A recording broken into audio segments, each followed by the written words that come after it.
bentak atau gimana? Iya, sambil bentak-bentak. Kalau jam 7 tidak diambil sapinya, kita lepasin sapinya.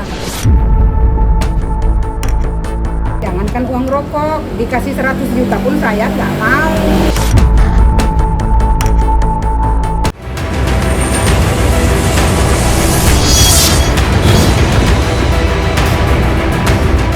Nama pendangdut Dewi Persik sedang ramai menjadi sorotan usai sapi kurban miliknya dikabarkan ditolak oleh RT dan panitia kurban. Kisruh penolakan sapi kurban milik DP mendapat tanggapan dari banyak kalangan, tidak terkecuali Farhad Abbas yang memberi sindiran pedas pada Dewi Persik. DP tidak hanya menyinggung penolakan sapi kurban miliknya, tetapi juga menyindir mantan suaminya Angga Wijaya yang baru saja menikah. Saksikan selengkapnya hanya di Cumicam In-Depth berikut ini.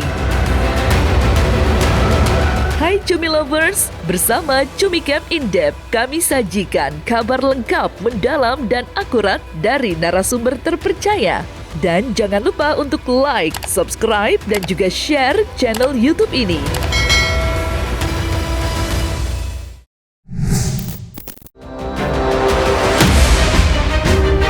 Pendangdut Dewi Persik atau yang selama ini kerap disapa DP sepertinya tidak pernah sepi dari pemberitaan. Ada saja permasalahan yang sepertinya tidak pernah bosan menghampiri hidupnya. Atau barangkali memang demikian jalan hidup seorang Dewi Persik. Tidak asik jika tidak terlibat konflik.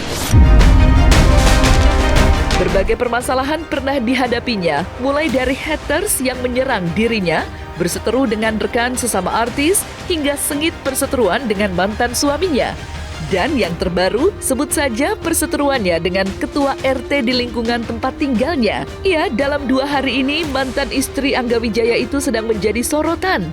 Kisruh sapi kurban miliknya yang ditolak ketua RT tempat tinggalnya ramai menjadi perbincangan banyak orang.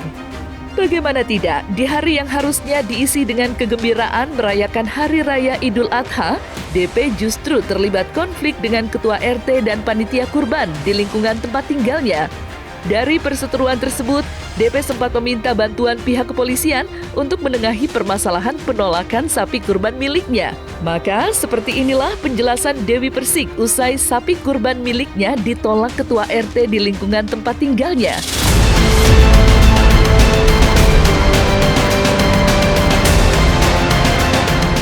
Iya, sambil bentak-bentak. Kalau jam 7 tidak diambil sapinya, kita lepasin sapinya. Kita mau ambil sapinya, tiba-tiba sapinya itu sama Pak RT-nya nggak diambil, nggak boleh diambil. Ngomongnya gini, kalau mau diambil, ya silakan ambil sendiri, warga kita tidak butuh sapi, katanya. Terus kita bilang, loh kenapa?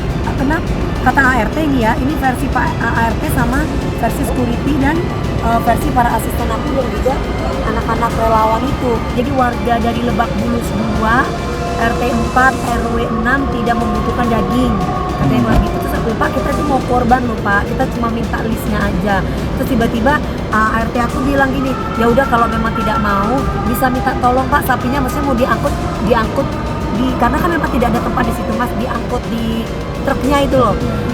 Mereka bilang pada nggak mau, warga-warganya pada nggak mau. Kamu nggak tahu ini siapa, katanya warga-warganya, ada sebagian warganya. Ini Pak RT loh, katanya ini Pak RT. Katanya. Oh iya Pak RT, kami minta tolong, gampang lah nanti kita kasih uang rokok, maksudnya untuk minta tolong naikin sapinya di truk gitu loh. Terus dijawab sama Pak RT-nya, kalau bisa aja sih dibantu tapi harus bayar 100 juta gitu. Bisa aja sih dibantu tapi harus bayar 100 juta gitu. Selama saya tinggal di situ Pak RT-nya ya itu. Tapi sebelumnya pernah kayak gini juga nggak? Saya sudah 3 tahun, 4 tahun, hampir 4 tahun ya. Nah sebelumnya memang kalau misalkan urusan parkir, kadang ada mobil wartawan gak ada di depan atau apa gitu, itu selalu dapat teguran juga. Kisruh sapi kurban milik DP yang sempat ditolak ketua RT yang kemudian viral di media sosial mendapat reaksi beragam dari netizen. Ada yang mendukung, ada juga menentang cara DP menyelesaikan masalah. Meski mendapat beragam tanggapan, DP tetap kekeh jika kisruh penolakan daging sapi kurban miliknya bukanlah kesalahpahaman antara dirinya dengan panitia kurban dan ketua RT. Sebaliknya, DP tak segan menuding ketua RT di lingkungan tempat tinggalnya terkesan arogan dan pemarah. Maka seperti inilah kekesalan DP usai sapi kurban miliknya mendapat penolakan.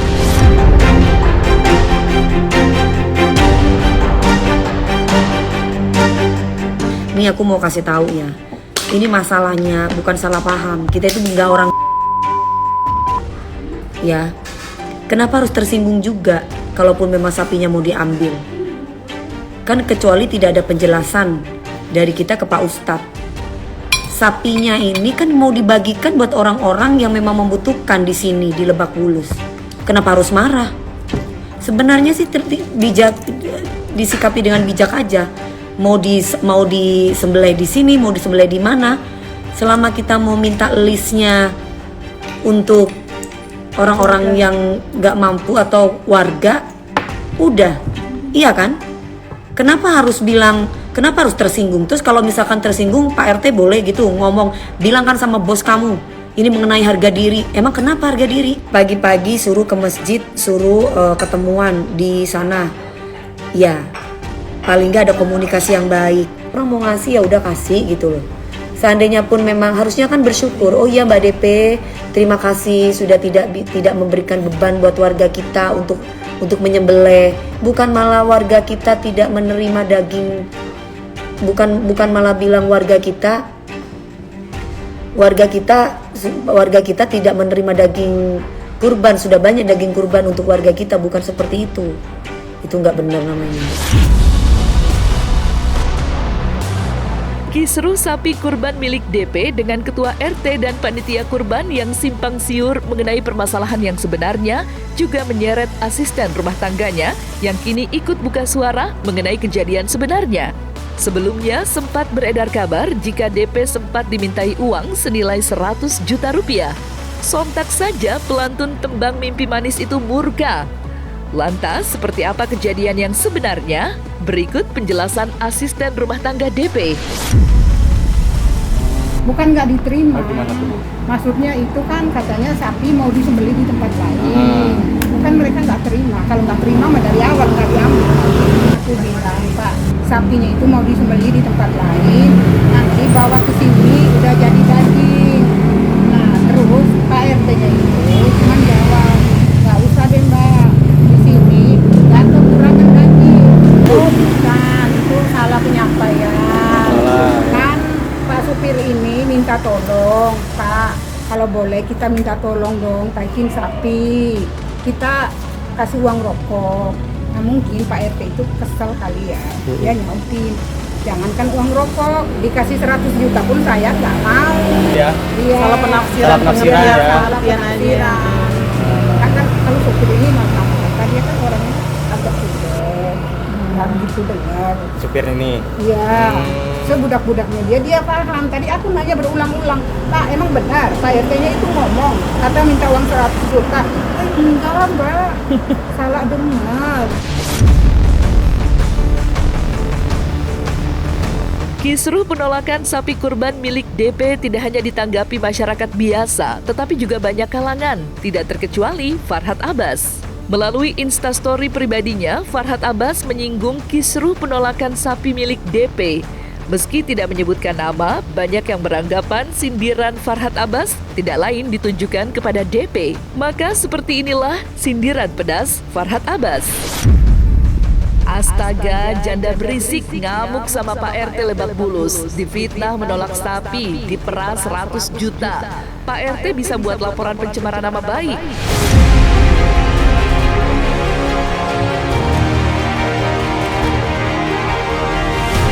Dewi Persik bukanlah sosok asing dalam belantika musik dangdut di Indonesia. Berbagai prestasi pernah diraihnya. Kesuksesan pedangdut bernama lengkap Dewi Muria Agung itu juga dikenal luas sebagai pemeran film dan juri dalam ajang musik dangdut. Pencapaiannya yang gemilang sayangnya tidak diikuti kisah percintaannya yang selalu kandas. Terhitung DP pernah menikah 3 kali dan semuanya berakhir dengan perceraian. Meski begitu, DP tidak putus asa untuk menemukan pelabuhan terakhirnya. Seperti belakangan ini yang santer diberitakan jika DP akan menikah dengan Ruli yang berprofesi sebagai pilot penerbangan. Bahkan DP dan Ruli dikabarkan sudah melangsungkan lamaran. Lantas, apa yang membuat DP sampai sekarang belum mengumumkan hari pernikahannya? Saya harus lihat dulu, saya nggak mau gagal Mbak. Kalau orang nikah sehari, semenit itu udah bisa nikah. Tapi bisa sakinah mawaddah warahmah nggak selama-lamanya gitu. Aku nggak mau. Oke. Menurut gue sih bukan tipenya Dewi kayaknya, gitu. Kayaknya gitu kan. Mudah-mudahan gue salah ya. Kayaknya Dewi juga masih ragu-ragu lah, masih ada sebuah keraguan gitu.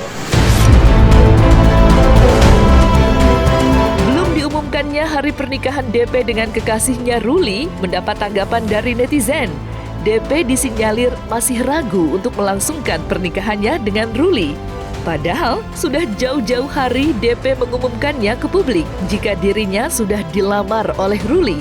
Bahkan lamaran itu dilakukan di hadapan ibunda DP. Lantas, apa yang sebenarnya terjadi dengan kisah cinta DP dengan Ruli? Kita berbagi bukan mau apa-apa, hanya mau beritahu karena ada yang tanya, Kang spill. Nih, ini aku. Ya, seserahannya guys. Ini lihat tisu. Perhiasannya. Yang ini gelang, kalung. Yang ini adalah cincin. Ini ya dolarnya. Ini itu isinya adalah uang ular tangga domino. Kelihatan? Ini adalah uang ular tangga. Gitu ya guys. Ya sudah biarkan. Udah jangan inatin dia makin terkenal. Oke, makasih, thank you. Nikah, orang nikah sekarang juga bisa 1 menit 2 menit. Tapi kan kita sebagai perempuan harus lihat dulu lakinya kayak gimana, baik nggak buat kita. Takut salah lagi. Macet-macetan, maksud sih macet-macetan. Aku nggak mau nikah karena panas-panasan. Aku nggak mau, itu bukan tipe aku. Om Ruli baik kok Kak, iya baik. Tapi kan aku pernah gagal dalam berumah tangga. Nggak ada orang tuh nggak baik, semuanya baik. Tapi kan orang ditipu ya pertama awalnya baik dulu. Nah iya kan, coba nggak ada ceritanya orang merasa tertipu kalau nggak diawali dengan kebaikan dulu. Orang pertama harus baik-baikin dulu gitu. Bukan aku ngatain siapa ya, tapi aku belajar dari yang dulu-dulu. Karena orang kelihatannya baik, ternyata nipu, ternyata maling. Nah, jadi ngapain gitu kan? Halo saya nggak anti benar itu. Gitu. Jadi aku nggak mau, aku tidak mau buru-buru menikah. Orang menikah itu gampang banget, 1 menit 2 menit udah menikah, cepet. Nah, aku nggak mau, ngapain mau panas-panasan begituan. Pokoknya barang siapa yang ingin menjatuhkan orang lain akan jatuh sendiri. Kalian lihat dong, orang-orang yang jahat sama aku terjungkal sendiri, itu sudah pasti.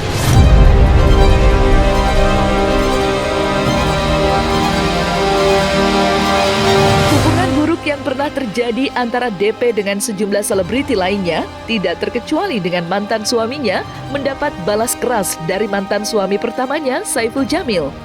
Mantan suami DP itu mengingatkan DP supaya lebih bijak, baik dalam ucapan maupun tindakan. Lantas, seperti apa Saiful Jamil memberi nasihat pada mantan istrinya itu? Jangan ada lagi yang kemana-mana. Gue pengen ngeliat keturunannya dari Dewi Persik. Ya kan, soalnya sama gue waktu itu kan udah keguguran 2 kali. Sedih gue. Makanya gue sempet dibilang gue katanya mandul, nggak sempet tidurin dia katanya. Loh, kalau gue nggak sempet tidurin dia waktu itu lo hamil, berarti anak siapa? Ya kan? Masa lo selingkuh?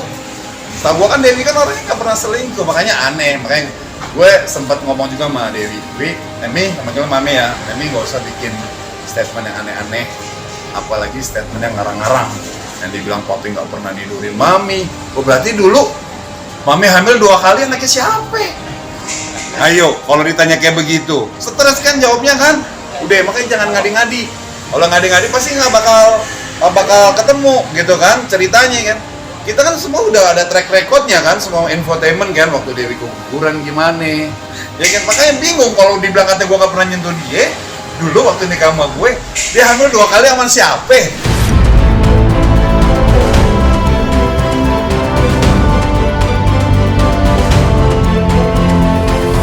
Mengecap pahitnya kegagalan, kekalahan, hingga jatuh dan terpuruk, semua pernah dialami DP. Berbagai cobaan silih berganti menghadang langkah kakinya. Dan siapa sangka, semua itu dapat dilalui DP meski harus tertatih. Tidak banyak yang tahu, di balik itu semua ada dua sosok yang menguatkan DP. Tidak lain dan tidak bukan ialah ibu dan anaknya, Gabriel, yang kini sudah beranjak remaja. Lantas, seperti apa perasaan DP melihat sang anak yang kini sudah tumbuh remaja? Alhamdulillah, ikut bangga mama, ikut terharu gitu, ikut deg-degan juga, takut salah gerakannya, takut nggak sama teman-temannya. Jadi mungkin kalau sudah jadi orang tua seperti saya ini, pastinya apa yang dilakukan anak, apalagi bisa membanggakan orang tuanya itu jadi terharu aja, senang aja mama gitu ngeliat anakku kok ternyata udah besar banget ya.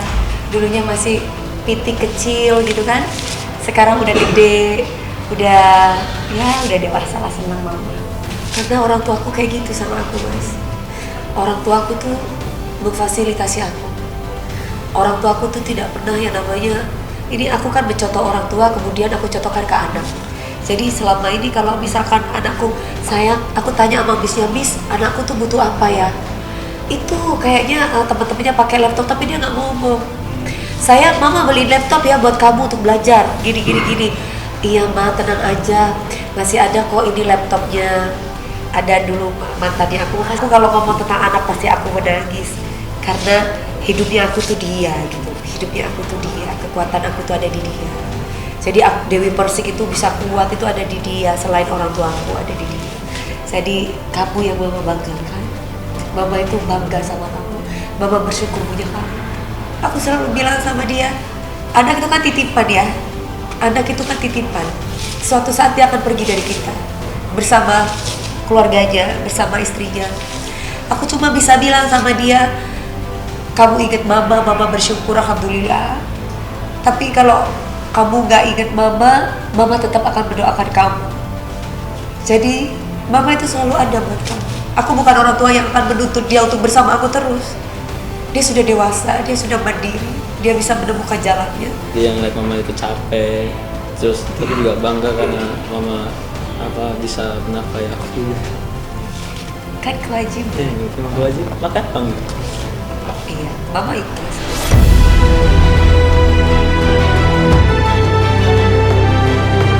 Tidak perlu ada yang ditutupi jika Felis Gabriel bukanlah anak kandung DP.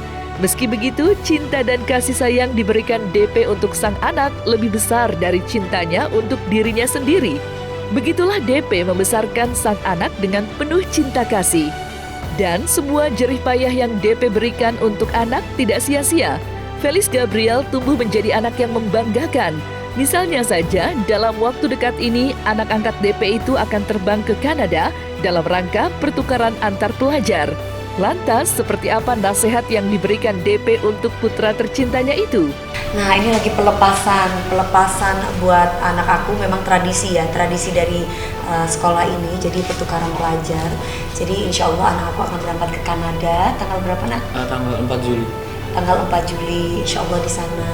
Jadi Mas Gabriel harus bisa mandiri, harus bisa bersosialisasi dengan teman-temannya yang lain, dan juga tetap membawa budaya kita, walaupun kita harus tahu bahwa negara lain, kita lagi menginjakkan kaki di negara lain, budayanya tetap dipakai, sopan santunnya tetap dipakai, adabnya tetap dipakai, ada misnya, segala sesuatu apa ditanya kalau nggak ngerti, jangan pernah yang namanya malas untuk bertanya, sholatnya jangan sampai lupa, jangan sampai ketinggalan.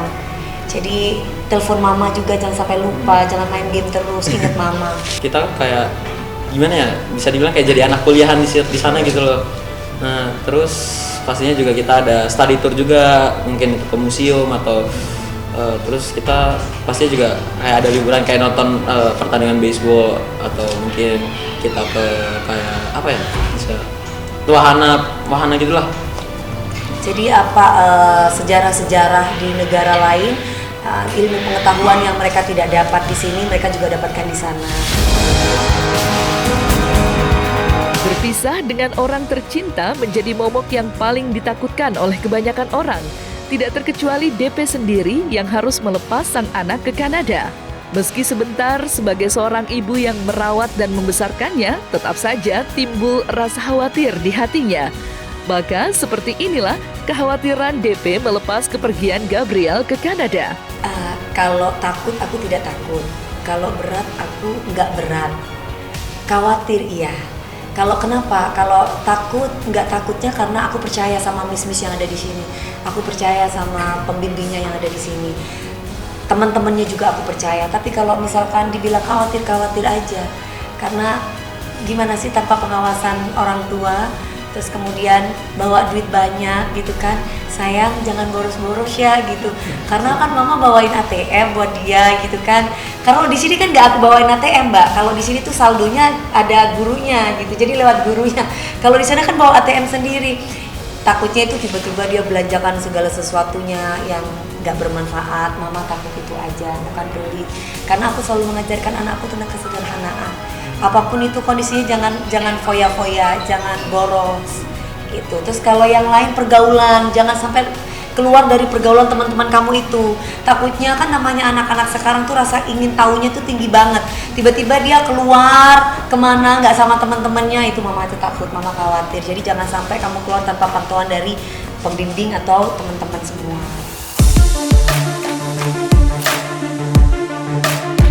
Nah, selesai sudah Cumi Lovers bersama Cumi Camp In Depth, kabar lengkap, mendalam, dan akurat dari narasumber terpercaya. Dan jangan lupa untuk like, subscribe, dan juga share channel YouTube Cumi Cumi.